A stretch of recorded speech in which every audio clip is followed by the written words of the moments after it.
Maison sportif qu'il est, Michel Lecomte va tenter de renverser Cécile Djounga de son piédestal. On va vers Chardonneux maintenant, vous avez la pression sur les épaules, ça va être compliqué pour vous les amis.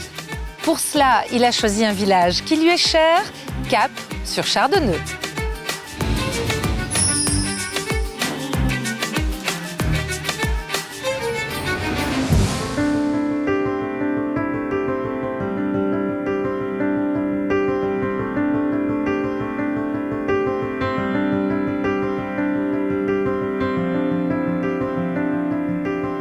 C'est qui ? Prêt à affronter vents et marées pour faire gagner son village, notre candidat du jour est solidement accroché. Michel! Ah ouais, Michel. À la grande classe, arrivé en canoë sur une énorme rivière. Mais c'est pas un peu l'idée de Tanguy, ça?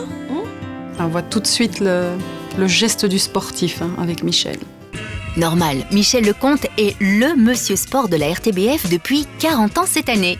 Directeur du service et co-présentateur de la tribune, notre compétiteur est originaire de Sommeuse dans le Namurois. Alors aujourd'hui, il défend ses racines et aimerait voir Chardonneux remporter la coupe. Ce village se situe dans le Condro, là où la province de Namur rencontre celle de Liège et du Luxembourg.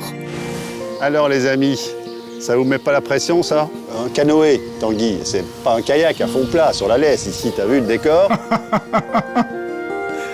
Le paysage est beau en tout cas. Et comme t'as vu, je maîtrise assez bien. La pression est mise. Oh, comment il attaque les Tanguy, quoi. Ah, j'aurais pas aimé, hein. Au milieu du bateau. Oui. Et puis mettre un pied sur la berge. Oui. Hop, hop, hop. Allez, Mich-Mich! T'es le plus fort, Mich-Mich! T'es le plus... Il était quand même à deux doigts il était dans l'eau. L'important c'est la sortie, Michel. Entrée remarquée pour notre concurrent. Il largue les amarres à Sommal, petit village proche de Chardonneux. Mais non, il ne s'est pas perdu. Michel a des histoires à nous raconter, notamment sur ce château situé sur la rive gauche de la Somme, dont les origines remontent au XVIe siècle.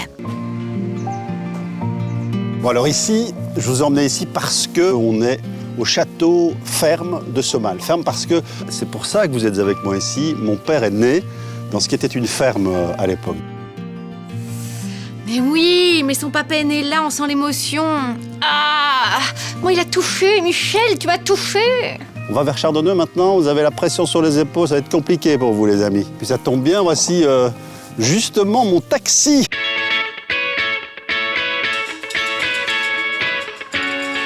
Ah, la 2 chevaux!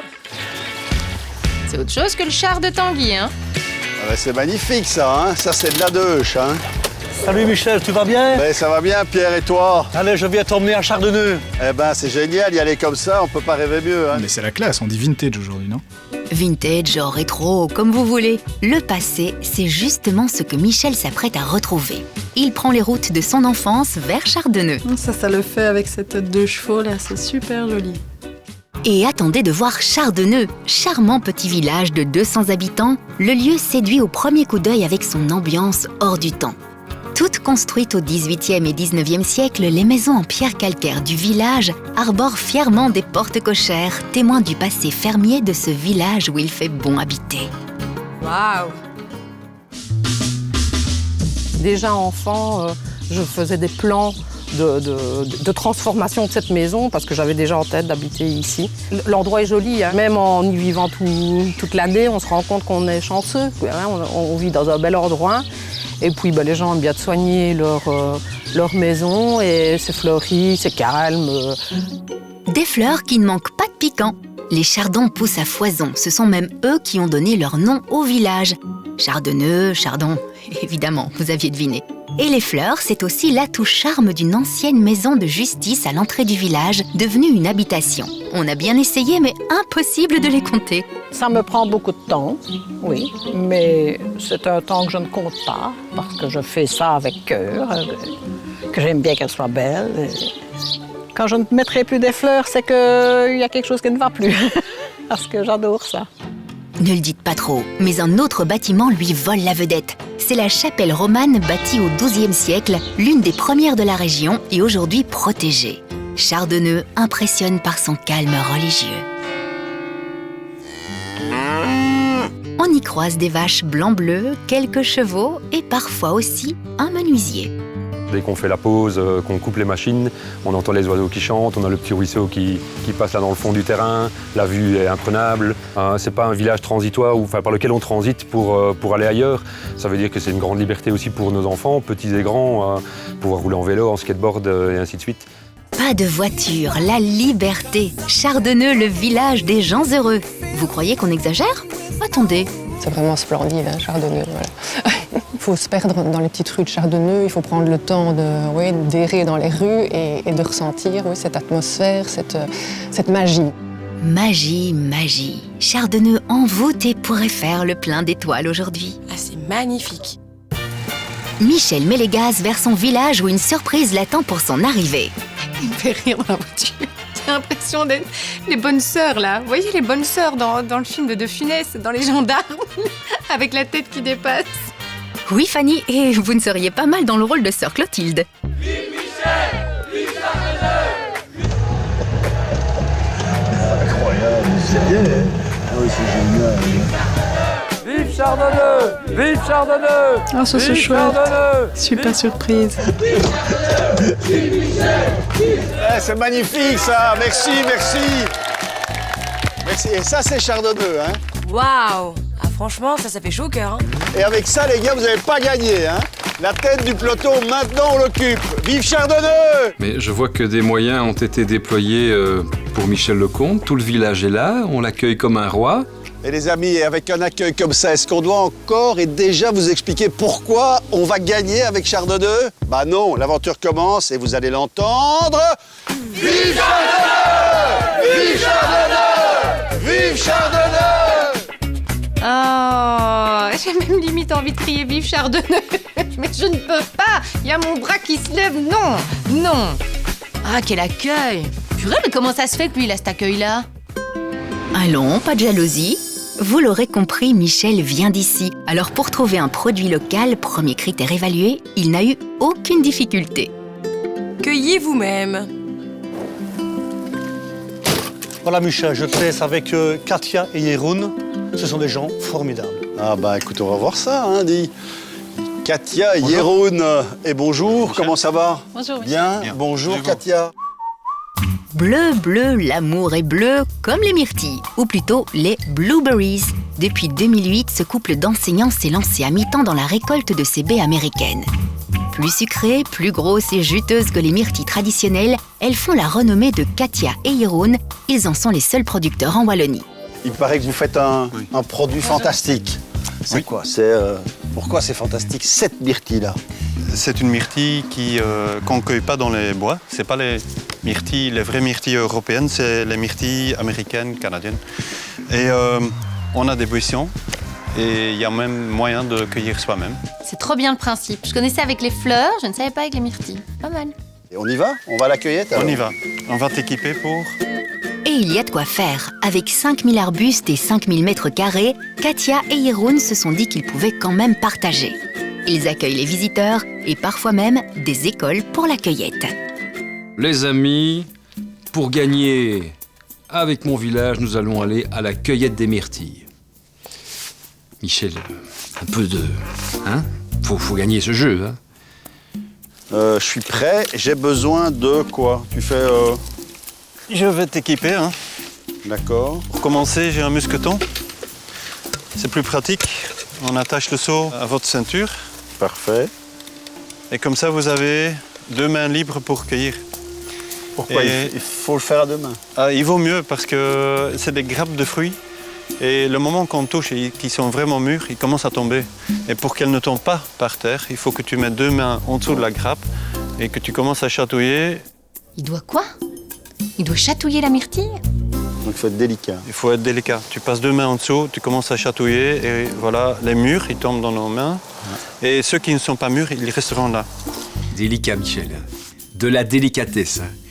Chatouille bien en dessous de la branche pour que les mûres tombent dans tes mains. Bien chatouiller, Michel. Donc, Cathy, ma maman, disait toujours, les myrtilles, il n'y a rien qui tâche plus que les myrtilles. Alors, les enfants, vous ne jouez pas avec les myrtilles. Est-ce que c'est le cas avec celle-ci? Non, en fait, celle-ci, c'est vrai que la peau donne la couleur à la confiture, mais si on croque dedans, elle est blanche à l'intérieur. D'accord, donc pas de taches.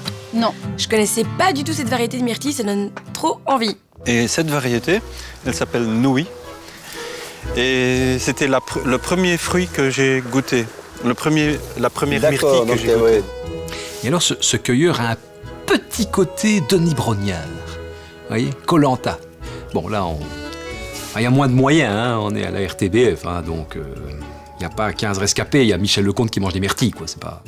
Mais moi, je suis un très mauvais cueilleur parce que je suis un excellent mangeur. Donc, faut pas me faire confiance sur le... J'ai envie de les goûter, elles ont l'air trop bonnes, ces myrtilles.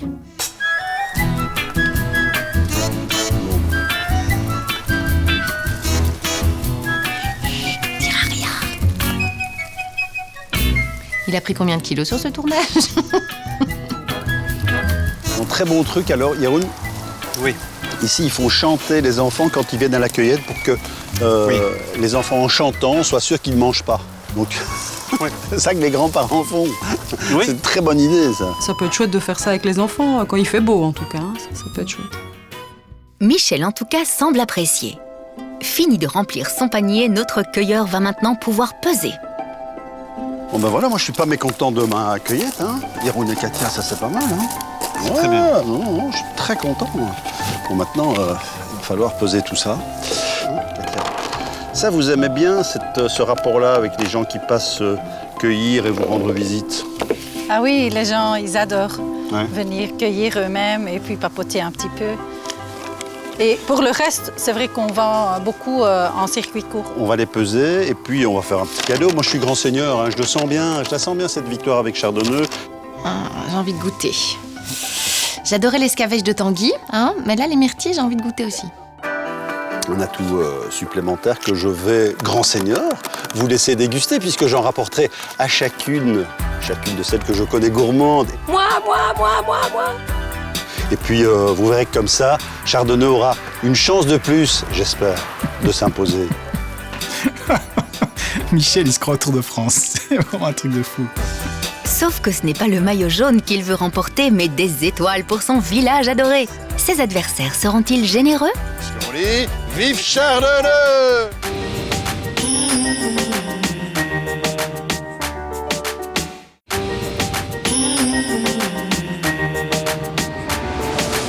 Retour à Chardonneux, village de cœur de Michel Lecomte. Notre candidat a commencé la compétition sur les chapeaux de roue. Avec son produit local, des blueberries juteuses et sucrées à souhait, il a fait saliver ses adversaires. Et notre sportif a encore 3 critères à défendre. Ses efforts vont-ils porter leurs fruits? Avant de le savoir, petit détour par Vervaux, juste à côté de Chardonneux.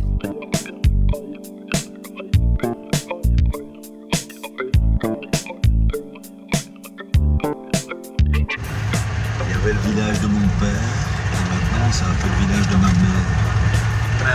Elle y a vécu très longtemps et mes parents se sont mariés ici. Ah, il y a une attache. Ah, quand on parle d'amour, là, moi, ça me touche. Et ce village pourrait aussi vous faire chavirer. Ici, absolument tout a été construit sans ciment par un judicieux assemblage de pierres. La chapelle, l'église, le château, les maisons, oui, tout on vous dit. Et c'est ici que Michel va sortir sa deuxième carte, l'incontournable.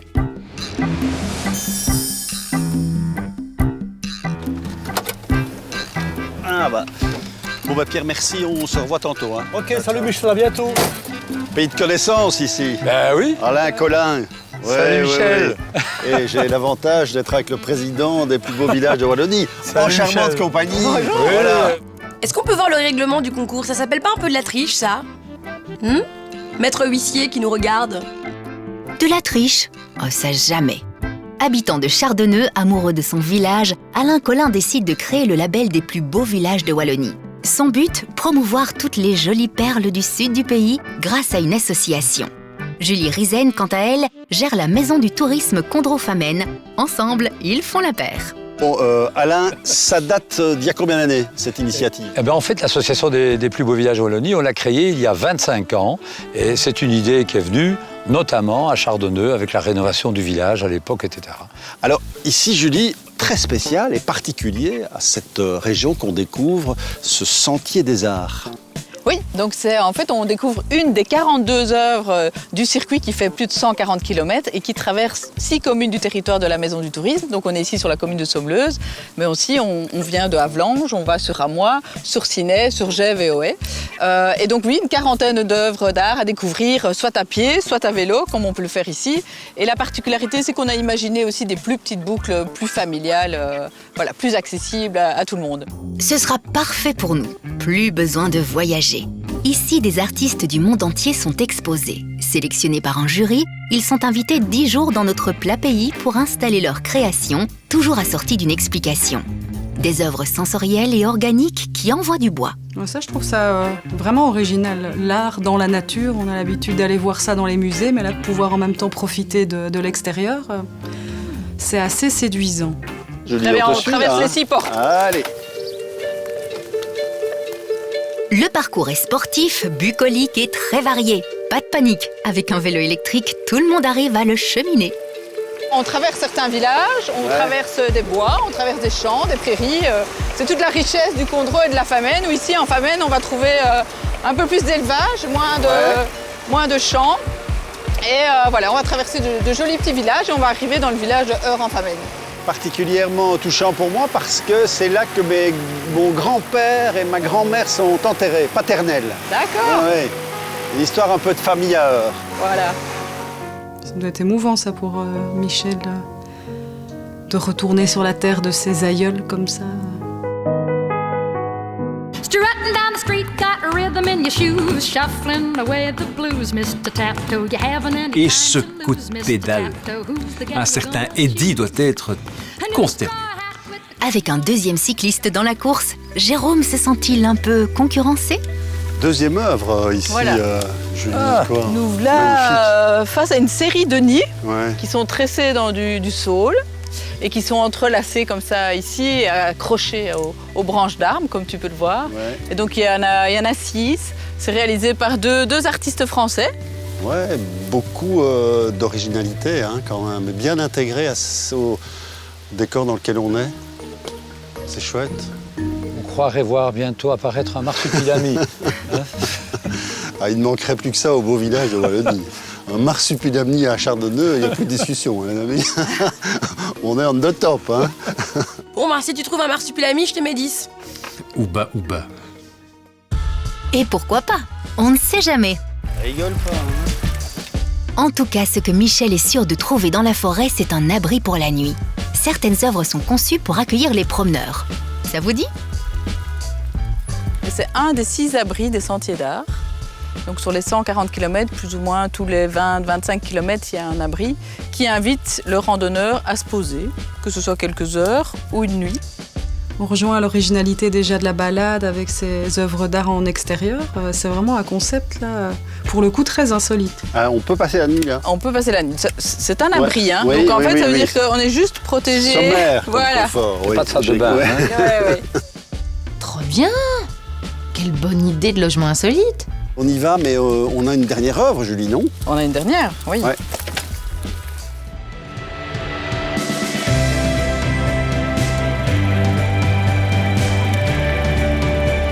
Voilà, Julie, là, on est sur les hauteurs de Saint-Saëns et de nouveau une œuvre très très différente. Oui, tout à fait différente. Ici, ce sont les bourgeons qui célèbrent un petit peu le printemps et ils évoquent le cycle de la nature. Et ils sont idéalement placés, parce qu'il y a une ouverture, quelle que soit la direction dans laquelle on jette le regard, c'est magnifique. Oui, c'est touchant de voir Michel un peu en dehors de son univers commenter des œuvres d'art, c'est rigolo. Longue vie encore au sentier d'art, longue vie au plus beau village de Wallonie, et puis regardez, porte d'entrée, tu disais Alain, ça si c'est pas une porte d'entrée, ça, pour la victoire de Chardonneux. Et vive Chardonneux! Michel, là, il a l'air un peu crevé. Hein. Tu vois que t'es 140 km là. Michel, là, t'as un petit peu de mal. Hein. Méfiez-vous plutôt, Fanny. Michel est en pleine forme et rempli de motivation pour gagner. Avec cette incontournable nature et culture, il espère faire le plein d'étoiles auprès des animateurs jurés. En route pour rencontrer la personnalité. C'est le 3e critère évalué. Pour épater ses adversaires, Michel va retrouver une ancienne connaissance. Célèbre pour son savoir-faire à l'ancienne dans la fromagerie, c'est aussi l'une des personnes les plus attachantes par ici. Atelier de fromagerie.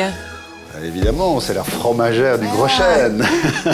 Bonjour Michel. Dis, ça fait longtemps, hein, Michel. Oui. mais évidemment, tu vas jouer un rôle important dans Mon plus beau village de Wallonie, avec un personnage que tu connais bien, qui est dans ton cœur, c'est Daniel. Voilà. Il est toujours là. Oui, il est toujours là, et dans mon cœur aussi. Oui, mais on va en faire un portrait. Je pense qu'avec ce portrait-là, on est prêt de gagner le challenge. Il dit le challenge. Le challenge, Michel. Quel challenge! Et quelle personnalité! Daniel Claude s'est très connu dans la région et pas seulement pour son délicieux fromage. Ancien éleveur de chèvres, Daniel est un adepte du circuit court et défend les producteurs locaux de sa région. Ses mots d'ordre, le respect de l'environnement et le bien-être des travailleurs. Des valeurs qui sonnent bien dans l'air du temps, mais Daniel les porte depuis toujours dans son cœur. Donc c'est là qu'il est, Daniel. Toujours bon pied, bon oeil, hein. Ça me fait plaisir de te voir depuis toutes ces années. Hein. On dirait le Père Noël. C'était quand le début? Écoute, 77, 78, hein, j'avais acheté une petite ruine à Maf, en piteux état, j'étais naïf. Et puis on a vécu là-bas quand même quelques années avec notre petit troupeau de 20 chèvres d'abord, 30 chèvres, faire le marché, le fromage, galérer pas mal, faire 4 enfants. C'est l'époque où on t'appelait les petits gâtelis, c'est-à-dire les petits gâtelis, c'est le petit chevrier, donc 20 chèvres, puis 40, et puis là maintenant, toutes ces années après, le chemin, plus de chèvres, mais combien? Une PME avec combien? 12 personnes qui travaillent? Oui, une douzaine de personnes qui travaillent.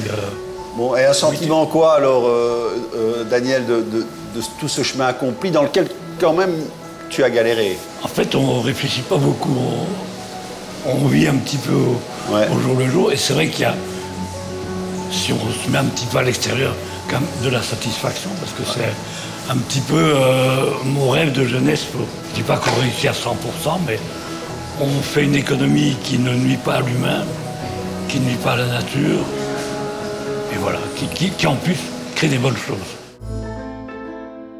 Des bonnes choses pour une belle personnalité. Avec lui, Michel augmente certainement ses chances de gagner.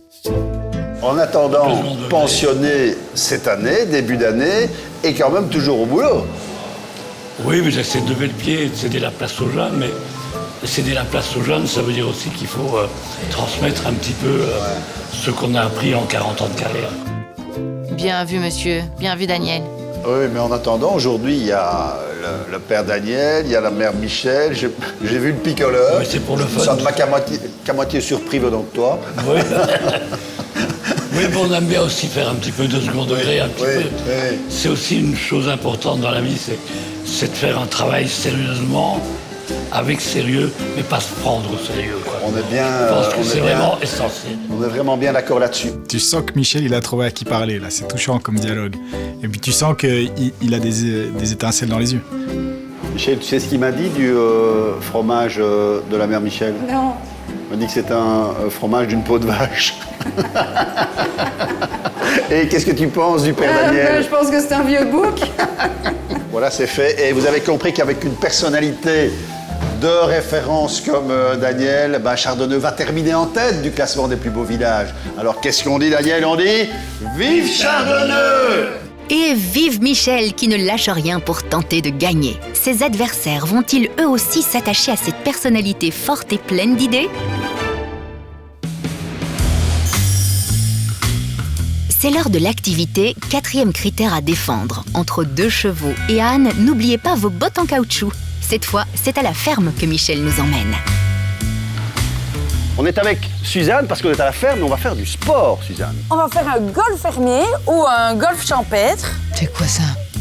Donc, il y a quelques fermes qui font ça en Wallonie. Ça vient de la Hollande. Voilà, on les fait règles ça principales, depuis... combien de trous? Il y a 10 trous sur 8 hectares. Ça joue entre les vaches. Ouais. Donc, elles font partie du jeu. Et ça joue avec les sabots. Voilà, parce que... en Hollande, on portait des sabots. Et alors, une balle qu'on a adaptée pour retrouver dans l'herbe. Non, moi, j'avais déjà entendu parler de cette discipline de golf un peu plus rurale, mais avec des sabots, là, comme ça. J'avais jamais ni vu ni entendu. Je vous présente les Bleu Mix. Les brasseurs. Un peu moins enthousiastes, mais ils ont sur déjà le bu terrain, un petit ils comptent verre. faire la différence. Oui. Oui. Les sangliers. Et les Mauriciens. Et évidemment, Suzanne, il y aura l'équipe de Chardonneux avec Alain et évidemment Pierre, notre chauffeur. Allez, on est parti pour le challenge. Le challenge. Oh, monsieur le comte dit challenge. Pourquoi, Cécile, ça vous dérange?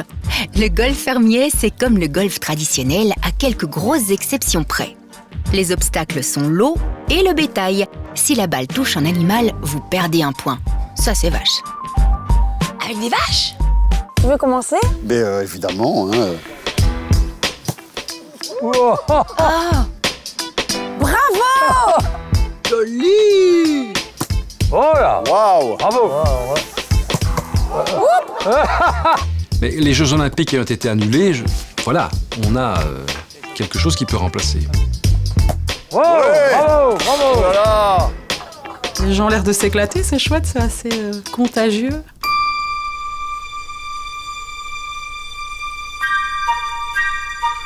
Et les vaches, elles sont là, tranquillement, elles jouent, C'est génial comme cadre pour jouer au golf, quoi. J'adore.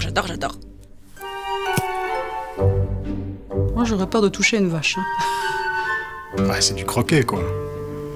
Du criquet. Mais je sais pas quoi. Enfin, c'est ça, quoi. Sauf que t'es au milieu des vaches. Allez, Michel! Allez, Michel! Ça a l'air bien, ce sport. Ça a l'air de tenir en forme. On ne comprend ni les règles, ni les points, on ne comprend rien. On ne sait pas ce qui se passe, à part qu'on ne doit pas toucher des vaches. Mais ça me semble être un petit peu faible pour en faire un sport, en fait. Enfin, voilà. Et on peut applaudir aussi. C'est rigolo, ça me donne envie de faire ça. En fait, j'ai envie de tester. Alors moi j'aime bien cette idée du golf fermier parce que c'est une activité simple, authentique, proche de la terre. On n'en met pas plein la vue et finalement on se dit pourquoi pas. Donc ça c'est quelque chose moi qui me plaît bien dans ce village. Boum. Bravo! On va remettre le challenge du golf fermier. Le trophée! Le sabot d'or est remis à... Bah, le challenge du sabot d'or est remis à Sandrine.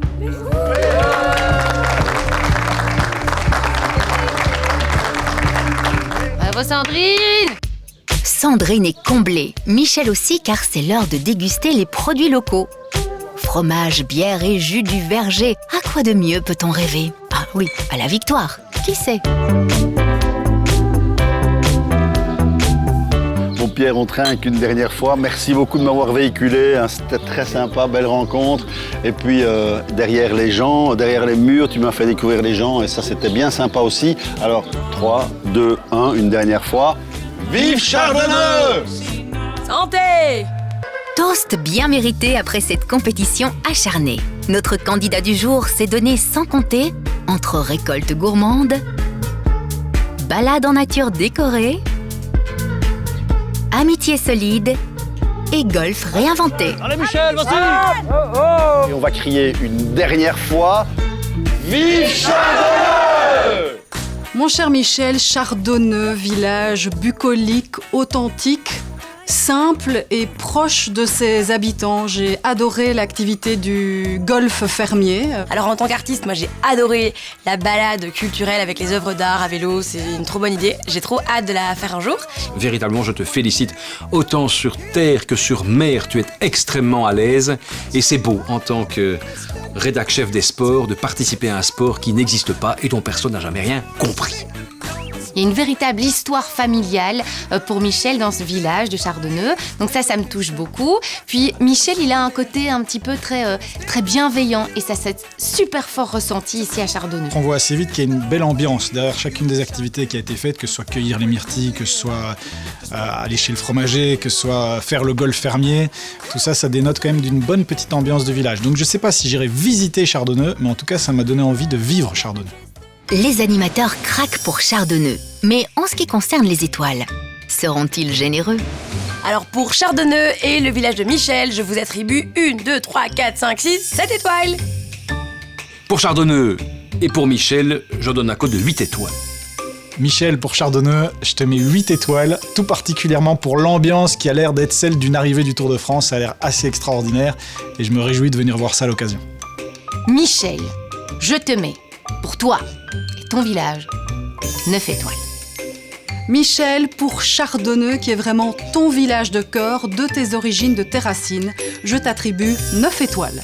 Une pluie d'étoiles pour Michel. Avec 41 points, notre dernier compétiteur survole le classement, mais ne parvient pas à s'emparer de la première place. C'est toujours Torny, défendu par Cécile Djounga, qui occupe la tête du classement. Mais tout est encore possible. Grâce à vous, les 6 villages peuvent encore prétendre à la victoire. Vous pouvez dès à présent voter pour élire votre plus beau village de Wallonie sur le site de notre émission et peut-être avoir la chance de gagner des activités ou des séjours en Wallonie offerts par Visite Wallonia.